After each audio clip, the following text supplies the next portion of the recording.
We have better lighting. It's good. Our lighting is so good that it's purple. Echo. Make lights purple. Actually, blue. oh my god, that looks good as hell.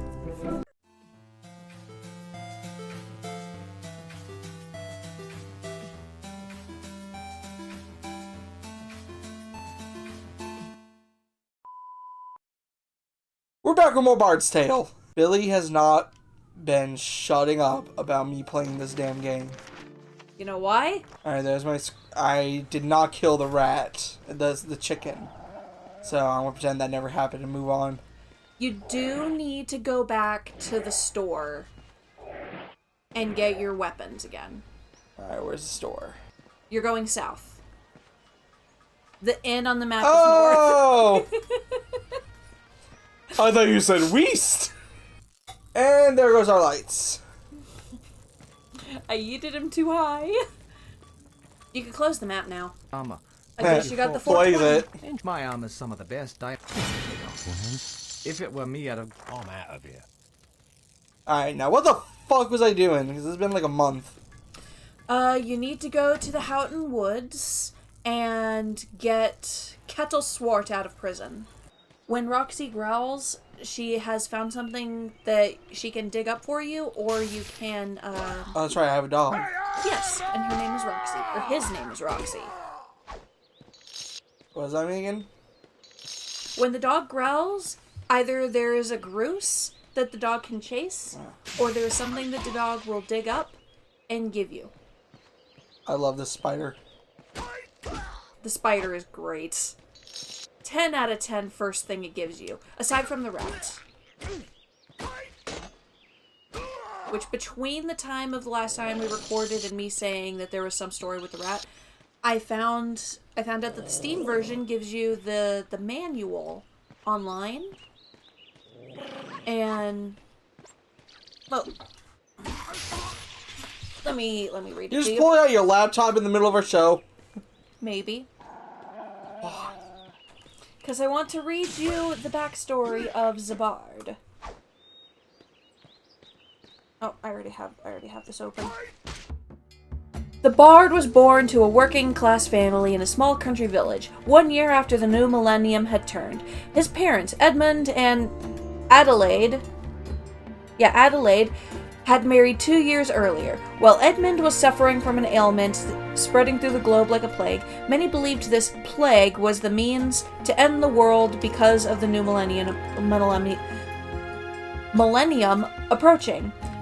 But as it turns out, everyone just had a touch of the flu. Later, doctors would refer to this flu as the millennium virus. The Bard was a good baby, but had an unusual infatuation with rattles. Because of this, he developed quite the knack of conning other babies out of their rattles. It was Jesus amazing, Christ. his mother would cry. Every week he would have upwards of 20 rattles in his possession. He spent his formative years attending school and working on his parents' grub farm, neither of which seemed to inspire him, although it did inspire the townsfolk to stay downwind. And oh, the shame. A turning point in the Bard's life was his first exposure to live music at age 12. While on an errand to fetch a bucket of lard for the week's meals, he was lured to the town pub by the melodic sounds of plucked strings. He watched wide-eyed through the pub window for a good hour before a barmaid yelled, "Get away from my dressing room window, boy." He then moved down to the window where the music was coming from and listened with rapt attention while the band played to an appreciative audience. Nice. So he was staring at a barmaid's window for an hour. Yeah. No, I don't want to install the latest Windows updates. You can wait. Periodically, patrons would toss coins into a worn hat at the foot of the stage, and the Bard couldn't help but notice that the lute player's hands were actually clean, unlike his, which were the color of grub excrement. That alone was incentive enough for the Bard to become a musician. As the band stopped playing to enjoy a round of ale, the Bard's eyes locked on to the beautiful Isabel, the daughter of a nearby farmer who was now the Bard's serving wench. It was at this very moment the Bard understood his true calling. prompting him to run back to the window of the barmaid's dressing room. That very next day, a black-eyed bard rummaging through some wood scraps constructed a crude one-stringed instrument and learned to play the big hit of the time, It's Bad Luck to Be You. To earn money and to gain musical education, he performed odd jobs at the pub, such as killing rats in the cellar, or the barmaid's dressing room, and made friends with traveling musicians who filled its stage. Near the conclusion of his basically, long story short. And to make a long story short, too late. Too late. Sorry, it did not occur to me that his backstory, just to get to the rat part, is 4 pages long. To be continued. Okay, so we'll just skip to the rat part. During an extermination session, a rat spoke to him in an elegant English tongue, pleading for his life. He wasn't really amazed that the rat was speaking to him, but that he was speaking to him after only 2 mugs of ale. The rat eloquently told a story. He had been a talented bard himself once, a refined gentleman, actually quite a bit of a gold digger, when one of his conquests, a disgruntled mistress, turned out to be a sorceress. She exacted her revenge by relegating him to life as a rat, a permanent reminder of his true nature. After the bard heard that, he only had one question. Her name wasn't Sheila, was it? After being relieved of his previous night's conquest was not in fact the same woman, he then questioned the speaking rat as to why he should spare his life. The rat explained that he could teach the bard a tune that, when played, would magically summon him out of mid-air, a talent that he once had when he was a human. He then went on to explain that the most talented musicians can work such magic, and he had witnessed the bard's talented play. Babe, I made it through the entirety of the woods and nothing happened. Did you go? Okay, so you see that gold dot at the north end? Yeah. That's your goal. I went there. Did you go up to the door? I didn't see a door. It was just a collapsed building. Save that for... See, there's no door! You mean that door? I thought that was just... Okay. Wow, I was here and I... could have skipped that entire thing. The bard had one simple request of his new friend, the talkative rat. Speak again, and he'd die before he could finish the sentence. I agree, responded the rat.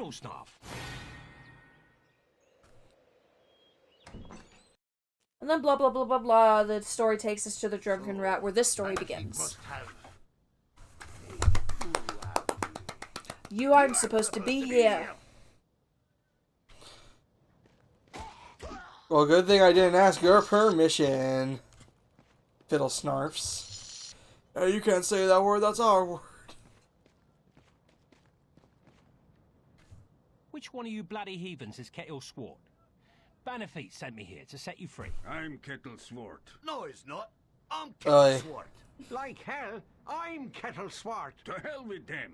I'm Kettle. What's it matter which one of us is Kettle? Set Right? all free. I was about to say, I might as well Convince just... you which one of us are telling the truth, so just flip those switches in the order I tell you, and it will open the doors. Yes, the sheriff has these doors rigged with some bizarre 6-switch combination lock that only he's supposed to know. But we've been watching closely, and we know the order to flip up. Already I've been reduced to flipping switches by order criminals. Great.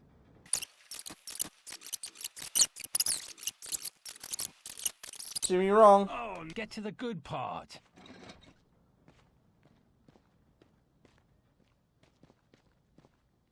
Did I seriously do it first try? Alright, now do you want to know who was Kettle? The third one?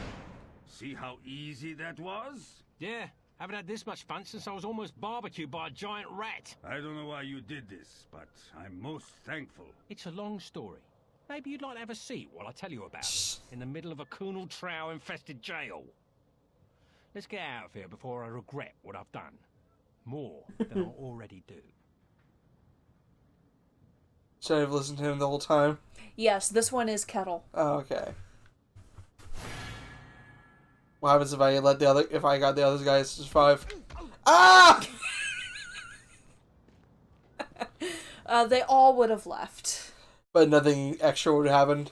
I mean, maybe they show up later on in the game. Ah! Ooh, good job blocking. Yeah, that's what I meant to do. And do I have to go back to that other goblin? Ah! No, you don't have to go back to Banafeet. Oh, got him, Chief. Wait. Do you? Do you have to go back to Banafeet? Tell Ogun that his mom says hello.